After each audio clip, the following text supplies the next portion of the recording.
அனைவருக்கும் வணக்கம். Astro mind therapy அன்புள்ளங்கள் அனைவரையும் இந்த புதிய வீடியோவில் சந்திப்பதில் பெரும் மகிழ்ச்சி அடைகிறேன். அஸ்ட்ரோ மைண்ட் தெரபி சார்பாக மாத அறிவுறுத்தல்கள்ங்கிற வீடியோ ஒவ்வொரு மாதமும் 12 ராசிகளுக்கும் போட்டு வரேன். அந்த வகையில் டிசம்பர் 20 முதல் ஜனவரி 20, 2026 தனுசு லக்னம் அண்ட் தனுசு ராசி அன்புள்ளங்களுக்கு என்ன மாதிரி பலன்கள் ஏற்பட போது, அவங்களுக்கான அறிவுறுத்தல்கள் என்ன அப்படின்னு தான் இந்த வீடியோவில் பார்க்க போகிறோம். தனுசு லக்னம் அண்டு தனுசு ராசி அன்புள்ளங்களுக்கான அறிவுறுத்தல் என்பது கூடி வருவதை கெடுக்காமல் இருக்கும் மாதம். மீண்டும் உங்களுக்கான அந்த தலைப்பை அறிவுறுத்தலை கொடுக்குறேன். கூடி வருவதை கெடுக்காமல் இருக்கும் மாதம். அது புரிஞ்சிக்கணும். இப்போ தானாக கூடி வரும், நீங்கள் கெடுத்துடக்கூடாது. ஏன்னா அது உபய ராசி உபய லக்னமே அப்படி கெடுத்துக்கிறதுக்கான வாய்ப்புகளை ஏற்படுத்தும். ஏன்னா அறிவு புத்திசாலிகள் 2 பேருமே அப்படி ஏதாவது பண்ணுவாங்க.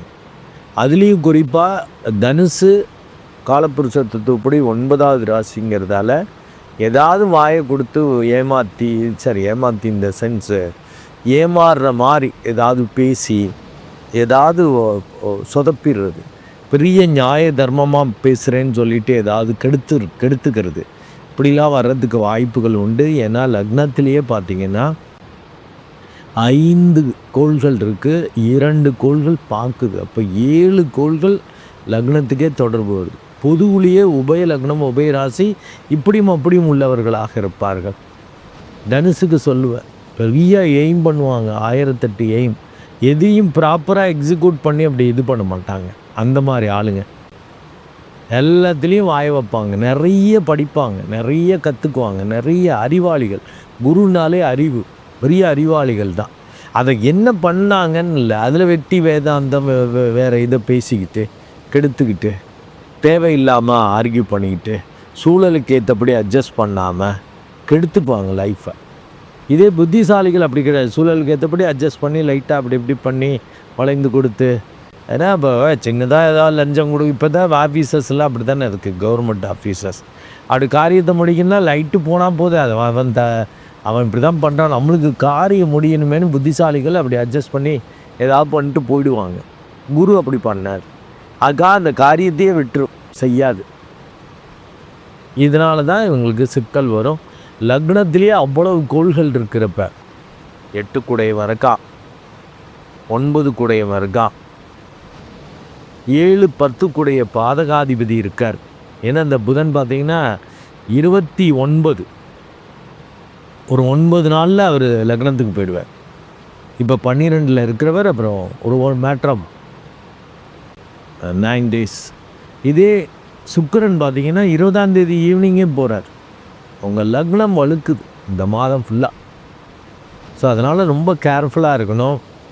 தேவையில்லாமல் பேசி கெடுத்துக்கிறது, பெருமை பீற்றி கெடுத்துக்கிறது, தேவையில்லாமல் மற்றவங்க சூழலை உணராமல் செயல்பட்டு காரியத்தை கெடுத்து பெரிய அளவுக்கு பாதகத்தை வரவழைச்சிக்கிறது, தொழில் வேலை ரீதியாக முடக்கத்தை ஏற்படுத்திக்கிறது, நல்லது நடக்கிறத கெடுத்துருவீங்க.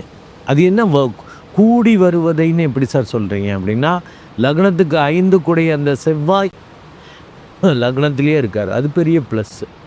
லக்னத்துக்கு 9 குடைய சூரியனும் லக்னத்திலே இருக்கார், அது 5, 9 லக்னத்திலே இருக்கிறப்ப பூர்வ புண்ணியம் பூர்வ பாக்கியம் சேர்ந்து வேலை பார்க்கும், தானாக தேடி வரும், நல்ல விஷயங்கள் நடக்கும். போன ஜென்மத்தில் நீங்கள் பண்ண புண்ணியத்தால் நல்ல ஆட்கள் அமைவது, அவங்க வழியாக நல்லது நடக்கிறது, அங்கே பேசி கெடுத்துருவீங்க. ஏன்னா அந்த செவ்வாய் பார்த்திங்கன்னா 5 போகிறான்.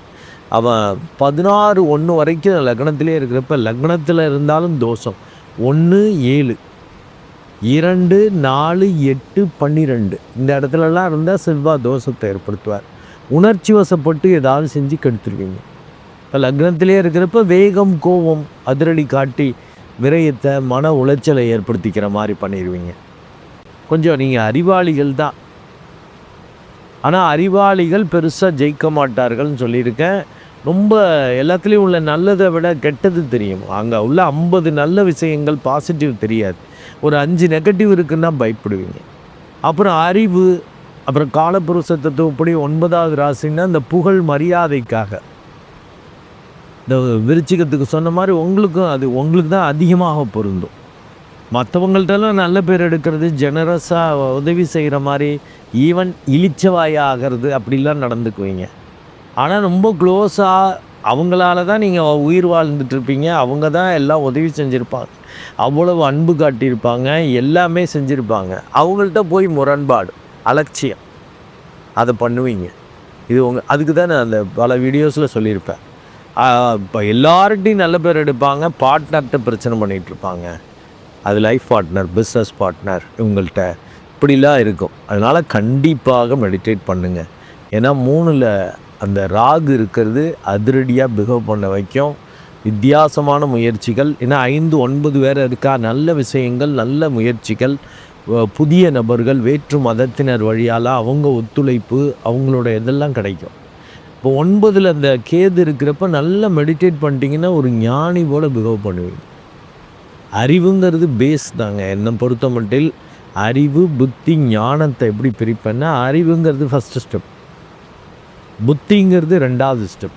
அறிவாளிகளுக்கு எல்லாம் தெரியும், ஆனால் பிரயோஜனம் இருக்காது. ஏட்டு சுரைக்கா கறிக்கு உதவாது. ஆனால் புத்திசாலிகள் அப்படி இல்லை. இருக்கக்கூடிய சில அவங்களுக்கு புரிஞ்ச நல்ல விஷயத்தை, பிடித்த விஷயங்களை எடுத்து அப்ளை பண்ணி தனக்கும் மற்றவர்களுக்கெல்லாம் நல்லது பண்ணுற மாதிரி பண்ணிக்குவாங்க. அது புத்திசாலித்தனம். அவங்க தான் ஜெயிப்பார்கள். இதே மெடிடேட் பண்ணிவிட்டு இது பண்ணுறப்ப உள்ள தோணும் செய்வீங்க. எல்லாம் தெரியும், முக்காலமும் தெரியும். ஞானிகளுக்கு அப்படி தானே. இது இப்படி செஞ்சால் என்ன நடக்கும்னு எதிர்காலத்தை பற்றியும் தெரியும். இப்போ இப்படி தான் போகும் இந்த சூழல்னு தெரியும். கடந்த காலத்தில் நடந்த இதை ஒரு அனுபவம் உங்களுக்கு அந்த கை கொடுக்கும். மெடிடேட் பண்ணிங்கன்னா அது கிடைக்கும். இன்னது நடந்துச்சேன்னு அந்த டயத்தில் அந்த ஞானம் இல்லாதவர்கள் தான் செஞ்ச தப்பியே செஞ்சு மாட்டிக்கிட்டு இருப்பாங்க. அறிவாளிகள் அப்படி தான். ஏன்னா அவங்களுக்கு நிறைய இன்ஃபர்மேஷன் தெரியும், ஏற்கனவே பட்டிருப்பாங்க, திருந்த மாட்டாங்க. என்ன சார் அறிவாளியே இப்படி கவுக்குறீங்க அப்படின்னு. மெடிடேட் பண்ணுங்க, மாறும். அதற்காக தான், உங்களை திட்டுறதுக்காக அல்ல. 3ல் உள்ள ராகு அப்படி ஒரு நல்ல முயற்சிகள், வித்தியாசமான முயற்சிகளில் தகுதிக்கு மீறிய நல்லவைகள், ஆசைகள் நிறைவேறுவது, இதெல்லாம் நடக்கும். மெடிடேட் பண்ணால் தான் அந்த கேது சப்போர்ட் பண்ணுவார். இல்லாட்டி நீங்கள் தான் ஏற்கனவே ஒரு மாதிரின்னு சொல்கிறேன்ல, நல்ல பேர் வெளியிலலாம் எடுப்பீங்க, க்ளோஸாக உள்ளவங்கள்ட்ட கெடுத்துட்டிங்கன்னா என்ன கிடைக்கும்? கிடைக்க வேண்டியது கிடைக்காது. வெளியில் வேணால் இது பண்ணி இழிச்சவாயாவீங்க, எல்லாத்தையும் கொடுத்துவிட்டு இழந்துவிட்டு பேன் நிற்பீங்க. அதை கவனமாக இருக்கணும். 4ல் வேறு சனி பகவான் இருக்குது, அர்த்தாஷ்டம சனியாக இருக்குது. 2, 3 குடைவன். பேச்சில், முயற்சியில் ஒரு வித விழிப்புணர்வு. என்ன செய்கிறோம், யார்கிட்ட செய்கிறோம், என்ன பேசுகிறோம், அதெல்லாம் ரொம்ப ரொம்ப முக்கியம். குடும்பத்தை கெடுத்துக்கிறது, சகோதரிகள் வழியில் சிக்கலை ஏற்படுத்திக்கிறது, இதெல்லாம் பண்ணுறதுக்கான வாய்ப்புகள் மிக அதிகம். அதனால் பகை, விரோதம், கடன், நோய் இதெல்லாம் வர்றதுக்கு வாய்ப்புகள் இருக்குங்கிறதால ரொம்ப கவனமாக இருக்கணும். அதனால தான் உங்களுக்கு கூடி வருவதை கெடுக்காமல் இருக்கும் மாதம்ட்ட. ஏன்னா 5, 9க்குரியவர்கள் நல்லா இருக்காங்க. 5 கூடையவன் கடைசியில் உச்சமாகிறார் 16/1, 4 நாளைக்கு முன்னாடி. அந்த உச்சமாக இருக்கிற வரைக்கும் அதிரடி காட்டும். பெரிய அளவுக்கு தன வருவாய், அப்படி ஒரு திருப்தி, சந்தோஷம் கிடைக்கும். நிலையான சொத்துக்கள் அமையும். சொத்துக்கள் வழியாக பெரிய அளவுக்கு பேசிவ் இன்கம் வர்ற மாதிரிலாம் உங்களால் பண்ண முடியும். அதுக்கு நல்லா மெடிடேட் பண்ணணும். அப்போ தான் இந்த குரு பயிற்சி ஆகிறப்ப அப்படியே டோட்டலாக நல்லா வரும். இப்போ குரு லக்னத்தையே பார்க்குறார், ஆனால் வக்ரம் பெற்று போய் பார்க்குறார். அப்போ பைத்தியம் போல் பிஹேவ் பண்ணுறதுக்கான வாய்ப்புகள் உண்டு.